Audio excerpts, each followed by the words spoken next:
మీ ఊర్లలో కానివ్వండి, పట్టణంలో కానివ్వండి, మొదట ఏమనుకున్నామండి, ఊర్లలో మీ గ్రామాల్లో కానివ్వండి, సిటీలో కానివ్వండి, ఎంతమందికి పొలాలు ఉన్నాయి? ఒకసారి చేయి చూపిస్తారా? ఎంతమందికి పొలాలు ఉన్నాయి? చాలా తక్కువ అమ్మ బాగా నెట్టుకున్నారు. లేట్గా చూపిస్తాను, గట్టిగా పైకి చూపెట్టండి. చాలా సంతోషం. సరే, ఎందుకు నేను ఈ మాట అడిగానంటే మీ పొలాలు మాకు రాసిమ్మని మేమేమి అడగడం లేదు, కానీ హల్లెలూయా చెప్దామా? గట్టిగా చెప్దామా? ఇంకా గట్టిగా, సైతాన్ బాధపోవాలి. చప్పట్లు కొడదామా ఒకసారి? సరే, నా 5th క్లాస్లో మాకు చాలా పొలాలు ఉంటుండేవి. మా నాన్నగారు ఆ పొలాల దగ్గరికి నన్ను తీసుకొని వెళ్తూ ఉండేవాళ్ళు. చాలా పొలాలు ఉండేవి నెల్లూరులో. మంచి విత్తనాలు లేకపోతే మంచి పంట పొలాలు ఉండేవి. ఇప్పటికి కూడా అక్కడక్కడ నేను చూస్తుంటాను, నెల్లూరు రైస్ సోల్డ్ హియర్ అని రాసి ఉండడం నేను చాలాసార్లు గమనించాను. ఇప్పుడు ఏమీ లేవు, అవన్నీ కూడా నాన్నగారు అమ్మివేసాడేమో నాకు తెలియదు. బైబిల్లో కొన్ని పొలాలు ఉన్నాయి, అవి గురించి నేను మీకు చెప్పాలని ఆశపడుతున్నాను. ఈరోజు బైబిల్ గ్రంథంలో నుండి బైబిల్ పొలాలు అనే విషయం, కొన్ని పొలాలు ఉన్నాయి. మీ అందరికీ పొలాలు ఉన్నాయి. దేవునికి వందనాలు చెల్లిస్తున్నాం. ఆ పొలాలన్నిటిని బట్టి దేవునికి నేను ఎంతో వందనాలు చెల్లిస్తున్నాను. బైబిల్లో కొన్ని పొలాలు ఉన్నాయి. మొదటిగా మనం చూద్దాం. ఇస్సాకుకు ఒక పొలము ఉంది. చూద్దామా? ఎవరికండి? ఇస్సాకుకు ఒక పొలం ఉంది. ఆదికాండము 24వ అధ్యాయము 63వ వచనంలో ఇస్సాకు పొలము ఉంది. ఆ ఇస్సాకు పొలంలో ఆయన ఏం చేస్తున్నాడు? విత్తనాలు వేశాడని ఏమీ లేదు, నీళ్లు పెట్టాడని కూడా ఏమీ లేదండి. బైబిల్లో మీరు గమనించండి ఏం చేస్తున్నాడు ఆ పొలంలో. మీరు చూడండి, ఆదికాండం 24వ అధ్యాయము 63వ వచనంలో, సాయంకాలమున, అందరూ చదువుదామా?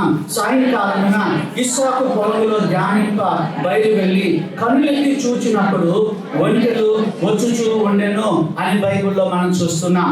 ఆదికాండము 24వ అధ్యాయము 63వ వచనంలో ఈ మాట మనము గమనిస్తున్నాం. దేవునికి వందనాలు చెల్లిస్తున్నాం. ఆ ఇస్సాకు తన పొలములో ఏం చేస్తున్నాడు? ధ్యానం చేస్తా ఉన్నాడు. లేకపోతే ఇంకో మాట చెప్దాము, ఆయన పొలానికి వెళ్ళి ఆయన ప్రార్థన చేస్తున్నాడు అని మనం బైబిల్ గ్రంథంలో నుండి మనం గమనిస్తున్నాం. కనుక ప్రియమైన దేవుని బిడ్డలారా, ఇస్సాకు పొలము, మొదట నేను చెప్పవలసిన సంగతి ఏంటి అని అంటే, ఇస్సాకు పొలము అది ప్రార్థన పొలమై ఉన్నదని మనం నేర్చుకుంటున్నాం. నీకు దేవుడు ఒక పొలం ఇచ్చాడు. ఎప్పుడైనా వెళ్ళి ఆ పొలంలో నీవు ప్రార్థన చేసావా? అక్కడ నీవు ఎప్పుడైనా మోకాళ్ళ మీద ఉన్నావా? నీ పొలంలో, ప్రభువా నా పొలంలో మంచి పంట రావాలి, మంచి కూరగాయలు రావాలి, మంచి విత్తనాలు నాకు కావాలి అని ఎప్పుడైనా నీవు నీ పొలంలో ప్రార్థన చేసావా? ఇస్సాకు ఎందుకు ప్రార్థన చేశాడంటే, ఆయనకు భార్య రాబోతుంది అని తెలిసినప్పుడు ఆయన ప్రార్థన చేయడం మొదలు పెట్టాడు. ప్రభువా మా అమ్మ శారమ్మ లాంటి మంచి వధువు మా ఇంటికి రావాలి, మంచి కోడలు రావాలని ఆయన ప్రార్థన చేస్తా ఉన్నాడు. నేను ఒకసారి ఒక యవనస్తుని అడిగాను, నీకు ఎలాంటి భార్య కావాలని కోరుకుంటున్నావు అని నేను అడిగితే ఆయన ఏమన్నాడంటే, సన్నని ముక్కు ఉండాలి అని అన్నాడు. తర్వాత ఆ చేప కన్నులు ఉండాలి అని అన్నాడు. ఇంకేమన్నాడంటే లాస్ట్ లో, ఆమెను చూస్తానే నా గుండె ఆగిపోవాలి. అంటే చచ్చిపోతావరా అని అడిగాను. చూడండి, ఇలాంటి కోరికలు చాలా మందికి ఉండనే ఉంటాయి. మంచిదే, నేను కాదని అందం లేదు. చక్కని భార్య కావాలని, తెల్లని భార్య కావాలని చాలా మంది కోరుకుంటారు. పాపం నల్లగా ఉన్న వాళ్ళు ఏం బాధపడతారో మీరు ఆలోచన చేయండి. ఎంత నల్లగా ఉన్నాడు కూడా మాకు తెల్లటి అమ్మాయి కావాలని పాస్టర్లకు చెప్తా ఉంటారు. సరే, ఈయన ఏం చేస్తున్నాడు? పొలంలో, దేవా నాకు ఒక భక్తి కలిగినటువంటి భార్యను అనుగ్రహించమని ఆయన ప్రార్థన చేస్తా ఉన్నాడు. ప్రియమైన దేవుని బిడ్డలారా, మీరు పెళ్లి కానటువంటి వాళ్ళుగా ఉన్నట్లయితే ఇలా మీరు ప్రార్థన చేయండి. ప్రభువా వచ్చే సతీమణి, వచ్చే భార్య, వచ్చే భర్త, ప్రభువా ఇదిగో రిబ్కా లాంటి విధేయత, రిబ్కా లాంటి ప్రార్థనా పరురాలు కాపురాలై ఉండాలని మీరు ప్రార్థన చేయండి. సాయంకాలమున ఇస్సాకు పొలములో దానింప బయలు వెళ్ళి కన్నులెత్తి చూచినప్పుడు, కనుక ప్రియమైన దేవుని బిడ్డలారా, ఇస్సాకు పొలము ఏ పొలం అని నేర్చుకుంటున్నామండి? ప్రార్థన పొలం. మళ్ళీ చెప్దామా? ఇస్సాకు పొలము ప్రార్థన పొలం. రెండో పొలాన్ని మనం చూద్దాం. రెండో పొలాన్ని మీరు చూడండి. ఆదికాండము 27వ అధ్యాయము 27వ వచనములో ఇది యాకోబు యొక్క పొలం అని మనం నేర్చుకుంటూ ఉన్నాం. ఆదికాండము 27:27లో మీరు గమనించండి. ఇదిగో నా కుమారుని, మీరు కూడా చదవండి. ఇదిగో నా కుమారుని సువాసన యెహోవా దీవించిన చేని సువాసన వలె ఉన్నది. ఆకాశపు మంచును, భూసారమును, విస్తారమైన ధాన్యమును, ద్రాక్షారసమును దేవుడు నీకు అనుగ్రహించును గాక అని బైబిల్లో మనం చూస్తున్నాం. గమనించారా ప్రియమైన దేవుని బిడ్డలారా? ఇస్సాకు దీవిస్తున్నాడు. ఎవరిని దీవిస్తున్నాడండి? చెప్పండి. ఎవరిని దీవిస్తున్నాడు? తన కుమారులను దీవిస్తున్నాడు. ఎవరు ఆ కుమారులు చెప్దామా? యాకోబు, తర్వాత ఏశావు. చెప్దాం. ఎవరండి? యాకోబు ఏశావును దీవిస్తూ ఉన్నాడు. ఇప్పుడు ఏశావు రూపంలో ఉన్న యాకోబును దీవిస్తున్నాడు. ఇది ఏమని దీవిస్తున్నాడు? ఆయనకు తెలియదు. ఆయన అంధుడుగా ఉన్నాడు, సరిగా కనిపించడం లేదు. దీవిస్తున్నాడు ఏమని? ఇదిగో నా కుమారుని సువాసన యెహోవా దీవించిన చేని సువాసన వలె ఉన్నది.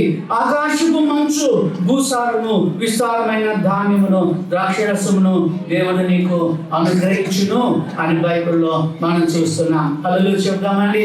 హల్లెలూయా. ప్రియమైన దేవుని బిడ్డలారా, చూడండి, ఇస్సాకు తన పిల్లలను దీవిస్తూ ఉన్నాడు. మీ పిల్లల్ని మీరు ఎప్పుడైనా దీవించారా? నేను ఒక ప్రశ్న మిమ్మల్ని అడుగుతున్నాను. మీరు ఎప్పుడైనా మీ పిల్లల్ని దీవించారా?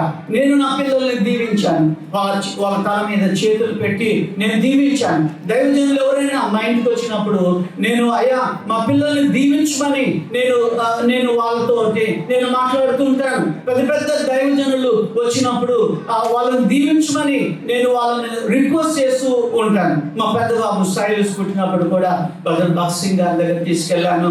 బ్రదర్ భగత్ సింగ్ గారు తన చేయి పెట్టి ఆ పిల్లల్ని దీవించారు, సైలస్ను ఆశీర్వదించారు. ఎందుకు చెప్తున్నానంటే అలాంటి దైవజనుల దీవెన మనకు అవసరంగా ఉంది. మీ పిల్లల్ని మీరు దీవించారా? ఆశీర్వదించారా? శపించొద్దండి పిల్లల్ని. నేను మనవి చేస్తున్నాను. ఇక్కడ ఎంతమంది అమ్మా నాన్నలు ఉన్నారో ఎప్పుడు కూడాను మీ పిల్లల్ని మీరు శపించవద్దు. వీడు రౌడీ అవుతాడు అని అనొద్దు. వీడు మొద్దోడు అని అనొద్దు. వీడికి మార్పులు రావు అని నీవు అనొద్దు. మీ పిల్లల్ని దీవించండి. నా పిల్లల్ని నేను ఎప్పుడు కూడాను శపించలేదు. నాకు 3 పిల్లల్ని దేవుడు అనుగ్రహించారు. ఒక ప్రార్థన ఏంటంటే, ప్రభువా 3 ఏకరీతిగా ఆశీర్వదించబడాలి. ఒకరు తక్కువ, ఒకరు ఎక్కువ అని కాదు. ఒకరికి ఎక్కువ ఇన్కమ్ ఉండాలి, ఒకరికి తక్కువ ఇన్కమ్ ఉండాలి. అలా దీవించొద్దు.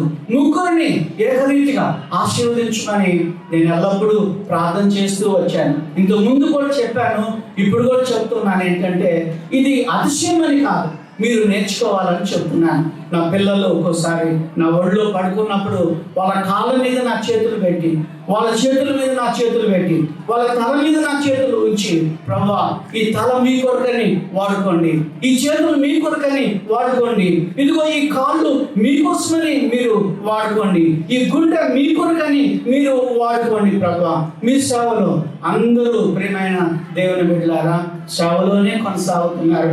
మన దేశంలో ఇతర దేశాల్లో కూడా బిడ్డలు వాడబడుతున్నారు. ఎందుకు చెప్తున్నానంటే, ఇస్సాకు యాకోబును దీవిస్తున్నాడు. ఏమని?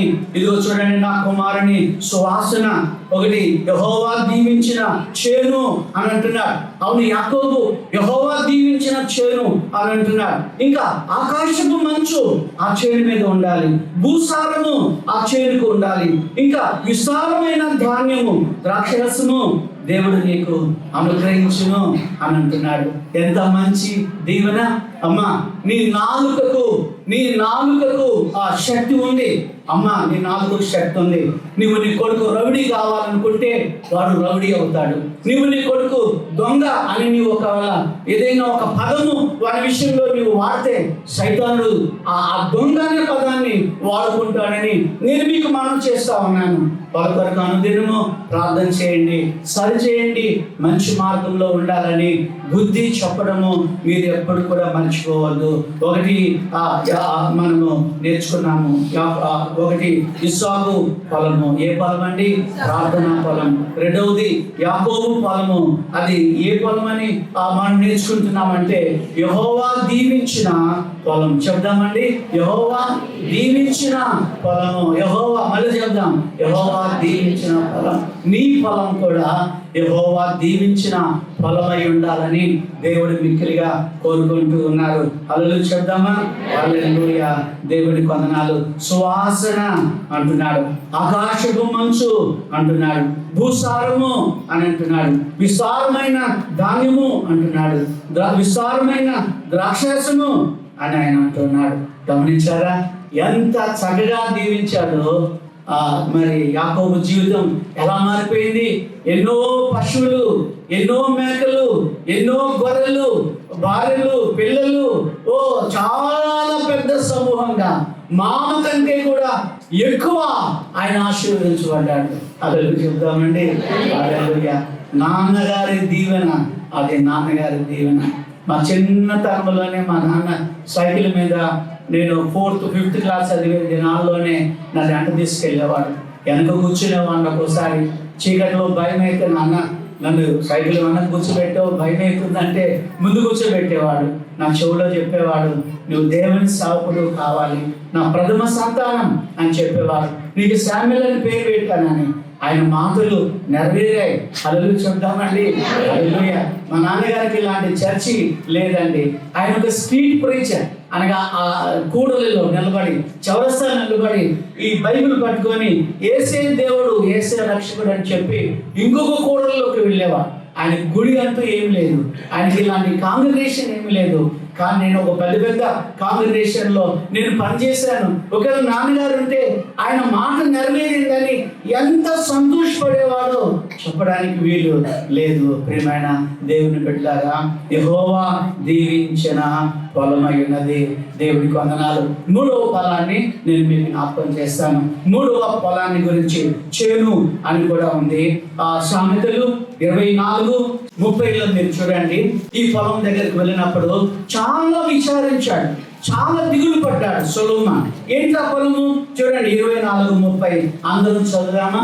సామెతలు 24:30. సోమరి వాని చేను నేను దాటరాగా, తెలివిలేని వాని ద్రాక్ష తోట నేను దాటరాగా, ఇదిగో దాని అంతటా ముండ్ల తుప్పలు బలిసి ఉండెను, దూడగుండ్లు దాన్ని కప్పి ఉండెను, దాని రాతి కూడా పడి ఉండెను. నేను దానిని చూచి యోచన చేసుకుంటుని, దాన్ని కనిపెట్టి బుద్ధి తెచ్చుకుంటుని. సొలొమోను ఒక దినం వెళ్తూ ఒక సోమరి వాని పొలాన్ని చూశాడు. ఎవరి పొలం అండి? సోమరి. చెప్పండి, ఎవరి పొలం? సోమరి గారి పొలం చూశాడు. ఆ సోమరి వాడు ఇప్పుడు నిద్రపోతా ఉన్నాడు. బైబిల్లో ఉంది, ఇంకొంచెము నిద్ర, ఇంకొంచెము కునుకు, ఇంకొంచెము చేతులు ముడుచుకొని నేను పడుకుంటాను, మమ్మీ ఇంకా నిద్ర వస్తుంది, కొద్దిసేపు పడుకుంటాను, అమ్మ నీళ్లు కొడుతున్నా. వాడు లేచే స్వభావము వాడిలో లేదు. ఇక్కడ చూడండి, సోమరి వాని చేను నేను దాటరాగా, తెలివిలేని వాని ద్రాక్ష తోట నేను దాటరాగా, ఇదిగో దాని అంతటా ఒకటి ముండ్ల తుప్పలు, ముండ్లు ఉన్నాయి. ఆ చేనులో ఏమున్నాయండి? ముండ్లు ఉన్నాయి. ప్రియమైన దేవుని బిడ్డ, ముండ్లు ఉన్నాయి. నేను ఇక్కడ ఒక ప్రదేశంలో దేవుని వాక్యం చెప్పడానికని ఒక ఆంధ్రప్రదేశ్లో ఒక హోటల్లో ఉన్నాను. దేవుని మాటలు చెప్పడానికి ఆ పాస్టర్ గారు నన్ను అక్కడికి తీసుకొని వెళ్తూ ఉన్నారు, హోటల్లో పెడుతూ ఉన్నారు. ఒక పాస్టర్ గారు నన్ను తీసుకెళ్ళిన పాస్టర్ గారి దగ్గర వచ్చి ఆయనకు ఒక 20-30 చర్చెస్ ఉన్నాయి. ఒక బ్రదర్ వచ్చి, పాస్టర్ గారు వచ్చి ఆ పాస్టర్ గారిని అడిగాడు, ఏమన్నా అయ్యా మా చర్చిని మీరు స్వాధీనం చేసుకోండి, మాకు మీరు ఎవ్రీ మంత్ శాలరీస్ ఇవ్వండి అయ్యా, మేము మీతో అంటుకట్టబడి ఉంటాం, మీతో కలిసి మేము పనిచేస్తాం. ఆ పాస్టర్ గారిని చర్చ్ చూడడానికని నేను ఆ సీనియర్ పాస్టర్ నెల్సన్ అయ్య గారు మేమిద్దరము వెళ్ళామండి. వెళితే ఆ గుడిలో ఆ మూల భాగాలలో ముళ్ళ తుప్పులు ఉన్నాయి, పిచ్చి మొక్కలు ఉన్నాయి. నేను అన్నాను పాస్టర్ నెల్సన్ అయ్య గారితో, నేను అన్నాను, అన్న ఈ చర్చి మనం తీసుకోవద్దు అని అన్నాను. ఎందుకంటే ఈయన పాస్టర్గా పనిచేస్తున్నాడు కదా, అక్కడ ఏం మొలుస్తున్నాయి, ముళ్ళ తుప్పులు ఉన్నాయి, అక్కడ ఏం మొలుస్తున్నాయి, పిచ్చి మొక్కలు అక్కడ ఉన్నాయి. అంటే ఈయన శ్రద్ధ లేని పాస్టరు అని నాకు అనిపిస్తోంది. ఆ తర్వాత మీ ఇష్టం అని చెప్పాను. సోమరివాని పొలంలో పిచ్చి మొక్కలు ఉంటాయి, సోమరివాని పొలంలో ముండ్లు తుప్పలు ఉన్నాయి. ముండ్లు తుప్పలు బలిసి ఉండెను, దూలగుండ్లు దాన్ని కప్పి ఉండెను, దాని రాతి కూడా పడిపోయి ఉంది, దాన్ని ఏమాత్రం కూడా వాడు రిపేర్ చేసుకోలేదు. దానిని చూచి యోచన చేసుకుంటుని దాన్ని కనిపెట్టి నేను బుద్ధి తెచ్చుకున్నాను అంటున్నాడు. నీ పొలము ఎలా ఉంది? కొంతమంది ఇళ్ళకి వెళితే ఎంతో చక్కగా డెకరేట్ చేసి మంచి సువాసన వస్తూ ఉంటుంది. కొంతమంది ఇళ్ళకి వెళితే చేపల గొప్ప వస్తూ ఉంటుంది. దాని ద్వారా ఏం నేర్చుకుంటామంటే, ఇల్లు చూడు ఇల్లాలు చూడు అన్నారు. ఇల్లాలు మంచిదైతే ఇల్లు చాలా శుభ్రంగా ఉంటుందండి. ఇల్లాలు సరిగా లేకపోతే ఎక్కడ ప్లేట్లు అక్కడే. ఒక దినం నేను వెళ్ళాను, ఒకరింటికి ప్రార్థన చేయడానికి మోకాళ్ళ మీద ఉన్నాను. మంచం దిగి మంచం మీద కూర్చున్నాను. అయ్యా ప్రార్థన చేద్దామని వాళ్ళు చాపేశారు. చాప మీద మోకాళ్ళు ఉన్నాను. ఆ మంచం కింద 8 ఎగిరి ప్లేట్లు ఉన్నాయి. మంచం కింద 8 ఎగిరి ప్లేట్లు ఉన్నాయి. నాకేం అర్థమైంది అని అంటే, వీళ్ళు తిండి తినడమే కానీ కడుక్కోవడము చేద్దాం. అక్కడైనా పెట్టేది ప్లేట్లు, అక్కడైనా పెట్టేది. ఎక్కడ పెడతాం? షింక్ దగ్గర పెట్టుకుంటాం, లేదా పని వాళ్ళు వచ్చి ఎక్కడ కడుగుతా అక్కడ పెడతాం. అంటే సోమరితనం ప్రియమైన దేవుని బిడ్డలారా. కొంతమంది ఇంట్లో ఎంతో చక్కగా తల దూకొని చక్కగా ఇంట్లో అందంగానే ఉంటారు ఇంట్లో. కానీ కొంతమంది ఏం చేస్తారంటే, చిరిగిపోయిన బట్టలు వేసుకొని, ఆ చిరిగిపోయిన వస్త్రాలు ధరించి, తలంతా చింపిరిగా పెట్టుకొని, కనీసం నూనె కూడా పెట్టుకున్నటువంటి స్థితిలో ఉండే వాళ్ళని మనం చూస్తాం. అది సోమరివాని పొలం, అది సోమరివాని ఇల్లు అని మనం చేస్తున్నాం. ఎక్కడ బూసు అక్కడే ఉంటుంది, ఎక్కడ మట్టి అక్కడే ఉంటుంది. ఆ ఇల్లు సరైనదైతే అదంతా శుభ్రంగా పెట్టుకుంటా ఉంటుంది. కనుక ప్రియమైన దేవుని బిడ్డలారా, కొన్ని స్మెల్స్ నాకు పడవు, కొన్ని స్మెల్స్ నాకు పడవు. కొంతమంది ఇళ్ళకి వెళ్తే ఏదో దుర్గంధమైన వాసన వస్తుంది. నా అంతటా నేనే వెళ్ళి ఆ ఇంటిలోని కిటికీలన్నీ ఓపెన్ చేసుకొని ఆ కిటికీ దగ్గర కూర్చుంటాను. ఎందుకంటే ఆ వాసన భరించలేక. అలాంటి సోమరివాని ఇల్లులాగా నీ ఇల్లు ఉందేమో ఒకసారి మీరు ఆలోచన చేయండి. 3 విషయాలు గమనించాం. మొదటిది ఏంటండి? ఇస్సాకు పొలము. ఏ పొలం అది? ప్రార్థనా పొలం. యాకోబు పొలము. ఏ పొలం అది? దేవుడు యెహోవా దీవించిన పొలం. మూడవది సోమరివాని పొలం. ఏ పొలం అది? ముండ్ల కుప్పల పొలం, పిచ్చి మొక్కల పొలంగా ఉంది. నీళ్లు కూడాను శుభ్రంగా ఉండాలి. దేవుని పిల్లల ఇల్లు ఎలా ఉండాలి? యేసు ప్రభువు వారు ఈరోజు మా ఇంటికి వస్తే ఎంత సంతోషపడతాడో అలాగున మన ఇల్లు ఉండాలని దేవుడు కోరుకుంటూ ఉన్నాడు. 4వది యూదా ఇస్కరియోతు పొలము. ఎవరు పొలం అండి? యూదా ఇస్కరియోతు పొలం ఎక్కడండి అని మీరు అనుకోవచ్చు. అవును, పొలం కొనుక్కున్నాడు వాడు. ఆ పొలం కొనుక్కున్నాడు, దేవుడికి వందనాలు చెల్లిస్తున్నాం. పొలం లేదేమో, పొలం కొన్నాడు. ఎవరిని అమ్మి పొలం కొన్నాడు? యేసయ్యని నమ్మి పొలం కొన్నాడు. ఇంటర్నేషనల్ మార్కెట్ లో ప్రభువుని నిలబెట్టాడు. ఆ ప్రభువుని నిలబెట్టి చాలా తక్కువ ధరకి యేసు ప్రభుల వారిని అమ్మేశాడు. ఎందుకు తక్కువ ధర? వీడు దొంగోడు కాబట్టి దొంగ సొమ్ము ఎక్కువకు అమ్ముతామా తక్కువకు అమ్ముతామండి? తక్కువకి అమ్ముతాం కదండి. అవును, ఈ దొంగోడు వెళ్ళి ప్రభువును బేరం పెట్టి ఆ శాస్త్రులు పరిచయలకి ఆ ప్రధాన యాజకులకి అమ్ముకున్నాడు. అమ్ముకొని కడుపు నిండా అన్నం తినొచ్చు అనుకున్నాడు. ఆ 2-3 కేజీల మాంసం తెచ్చుకొని ఫ్రిడ్జ్ లో పెట్టుకోవచ్చు అని అనుకున్నాడేమో. ఉదాహరణకు చెప్తా ఉన్నాను. పిల్ల పాపలతో మంచి భోజనం చేయాలి, కడుపు నింపుకోవాలనుకున్నాడు. కానీ అమ్మిన తర్వాత ఏమైంది? ఆయన ఊరు పెట్టుకొని చచ్చిపోయాడు. దేని కొరకు ఆయన అమ్మాడు ఆ పొలాన్ని? ఏ పొట్ట కోసమని అమ్మాడో ఆ పొట్ట పగిలిందని బైబిల్ గ్రంథంలో రాయబడి ఉంది. జాగ్రత్తగా చూడండి. బైబిల్లో అపోస్తుల కార్యములు 1:18 మీరు చూడండి. అపోస్తుల కార్యములు 1:18 ఈ యూద ద్రోహము వలన సంపాదించిన రూకల నుంచి ఒక పొలము కొనెనని బైబిల్లో మనం చూస్తున్నాం. ఈ యూద దేని వల్ల సంపాదించిన డబ్బులు? ద్రోహము వలన. చెప్పండి ఎలాంటిది? మన వాళ్ళు చాలా మంది లంచం డబ్బులు తీసుకొని ఒక 5 ఎకరాల పొలం కొంటారు. పొట్ట వదులుద్ది. జాగ్రత్త. దేవుని వాక్యంలో రాయబడి ఉంది. లంచము ధనంతో నీవేం చేస్తున్నావో నువ్వు జాగ్రత్తగా ఆలోచన చేయి. లంచం పుచ్చుకోవద్దు. మన చర్చిలో ఒక అన్నయ్య ఉన్నాడు. ఆయన రిటైర్ అయిపోయాడు. ఆయన రిటైర్మెంట్ అప్పుడు సాక్ష్యం చెప్పాడు. నేను దేవుని ఎదుట నిలబడి చెప్తున్నాను, దైవజనుడు శామ్యూల్ బాబు ఎదుట నిలబడి చెప్తున్నాను, నేను ఎన్నడూ కూడా ఆఫీసులో నేను లంచం పుచ్చుకోలేదు అని అన్నాడు. నాకు చాలా సంతోషము అనిపించింది. ఆ అక్రమ సంపాదనతోటి, ఆ ద్రోహపు ఆ సంపాదనతోటి నువ్వు ఒకవేళ పొలం కొన్నావేమో, అదే పొలము నీకు సమాధి అవుతుంది. ఇంకో మాట కూడా చెప్తాను ఏంటంటే, ఏ పొలం అయితే వాడు కొనుక్కున్నాడో ఆ పొలము వానికి సమాధి అయిపోయింది. యేసయ్యను అమ్మి ఒక బొందల గడ్డ కొనుక్కున్నాడని చెప్తా ఉంటాను మన పరిభాషలో. యేసు ప్రభువును అమ్మి సమాధుల తోట కొనుక్కున్నాడు.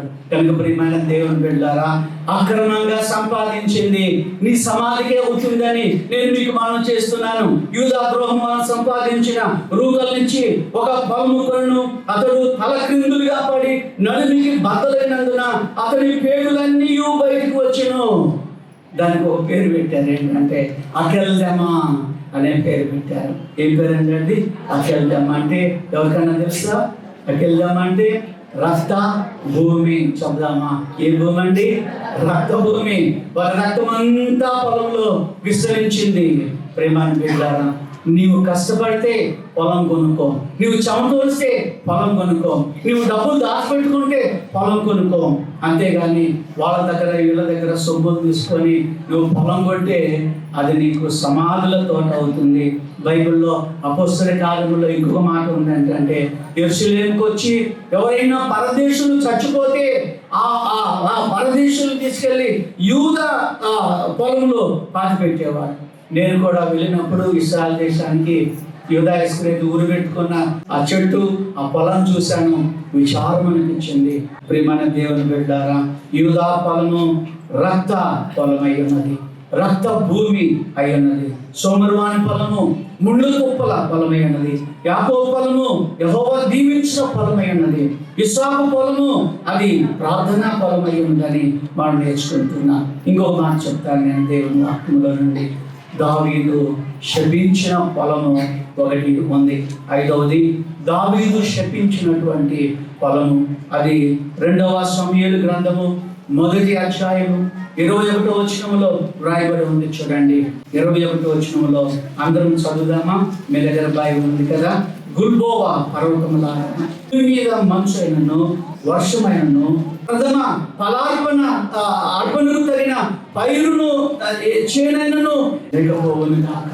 ఎందుకు దావీదు ఒక పొలాన్ని శపిస్తున్నాడు? దావీదు శపించిన పొలమని నేను నా బైబిల్లో నేను రాసుకున్నాను. ఎందుకు శపిస్తున్నాడు దావీదు ఈ పొలాన్ని? ఎవరైనా పొలాలను శపిస్తారా?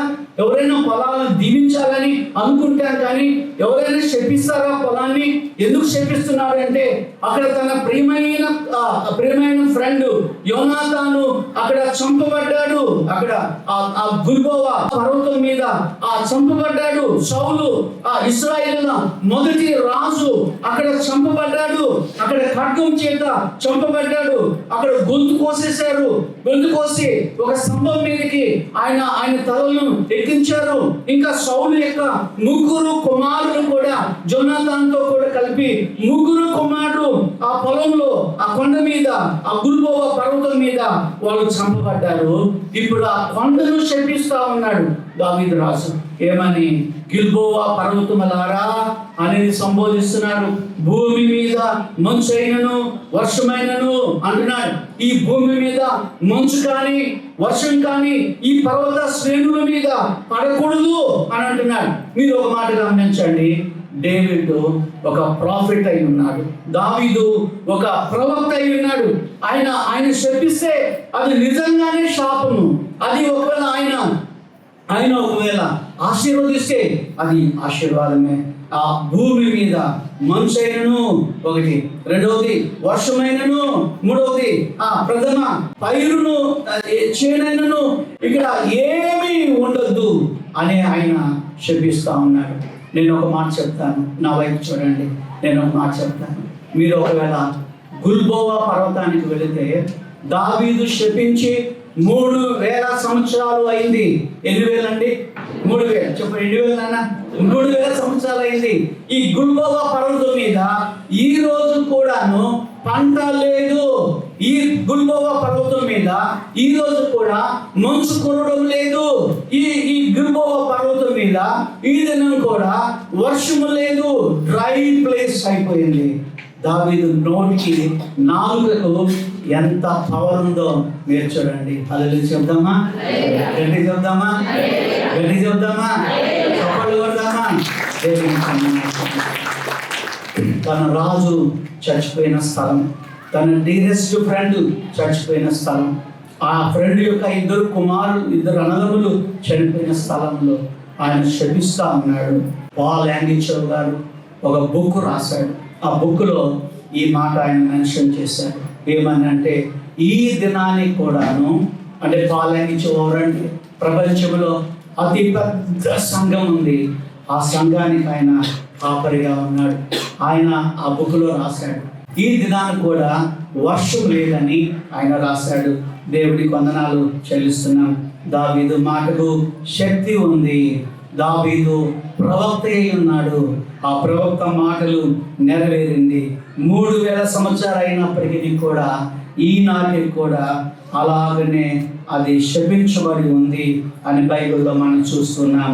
నేటికి పంట లేదు, నేటికి పైరు లేదు, నేటికి మంచు లేదు, నేటికి వర్షం లేదు. నైవేద్యం కోసమని దేవునికి ఇవ్వడానికి ఏ విధమైనటువంటి పంట కూడా అందులో లేదని బైబిల్లో మనం చూస్తున్నాం. దేవుని వందనాలు. 6వ ఫలాన్ని గురించి చూద్దాం. 6వ ఫలం పరమగీతముల గ్రంథము 2వ అధ్యాయము. పరమగీతముల గ్రంథము 2వ అధ్యాయము 1వ వచనములో, నేను షారోను పొలములో పూయు పుష్పము వంటి దానను. నాతో కలిసి మీరు చెప్పండి. నేను షారోను పొలములో పూయు పుష్పము వంటి దానను. నేను అంటే ఎవరు? మనమే. నేనంటే ఎవరండి? మీరే. మీ పేరు అక్కడ పెట్టుకోండి. నేను శామ్యుల్ బాబు. నేను షారోను పొలంలో పూయు పుష్పము వంటి దాన్ని. ఆ నేను దగ్గర మీ పేరు పెట్టుకుంటారా? శబ్దంతో పెడతారా? శామ్యుల్ బాబు నేను అంటాను. మీరు మీ పేరు పెట్టుకోండి. షారోను పొలంలో పూయు పుష్పము. ఎందుకు దేవుడు పువ్వుతో పోల్చాడు మనల్ని? పువ్వు ఎప్పుడు కూడా సువాసనగా ఉంటుంది కదండి. కనుక ఇక్కడ షూలమికి ఏమంటుంది? నేను షారోను పొలంలో పోయి పుష్పము వంటి దాన్ని. షారోను పొలం అంటే అది మన పొలము, క్రైస్తవ సంఘం యొక్క పొలము. మనందరము కూడాను షారోను పువ్వులను మనం పోలి ఉన్నాము. దేవుని వందనాలు చెల్లిస్తున్నాం. ఒక ఆయన అన్నాడు, పువ్వులు నవ్వులు అందరికి ఇష్టమేనట. చెబుదామండి, ఏమి ఇష్టం? పువ్వులు నవ్వులు. నవ్వులంటే అందరికి ఇష్టమే, పువ్వులంటే కూడా అందరికి ఇష్టమే కదా. కొంతమంది అంత సీరియస్గా ఉంటారు, చెప్పడానికి వీల్లేదు. నిన్నేమన్నా ఆముదం తాగావా అని మా ఊరి సైడ్ అంటూ ఉంటారు. విరోచనాలకు ఏమన్నా టాబ్లెట్ వేసుకున్నావా? ఎంత నల్లగా పెట్టుకుంటారు ఫేస్ అంటే, అంత నల్లగా పెట్టుకుంటారు. ఇష్టం ఉండి లేనట్టుగా జీవిస్తూ ఉంటారు. సీరియస్నెస్ అనేది మంచిది కాదు. కనుక మన దేవుని బిడ్డారా, క్రైస్తవ సంఘము ఆ పువ్వుకి పోల్చబడింది. పువ్వుకింత పరిమళమా, ఒక రోజుకింత అందమా, పువ్వుకింత పరిమళమా, ఒక రోజు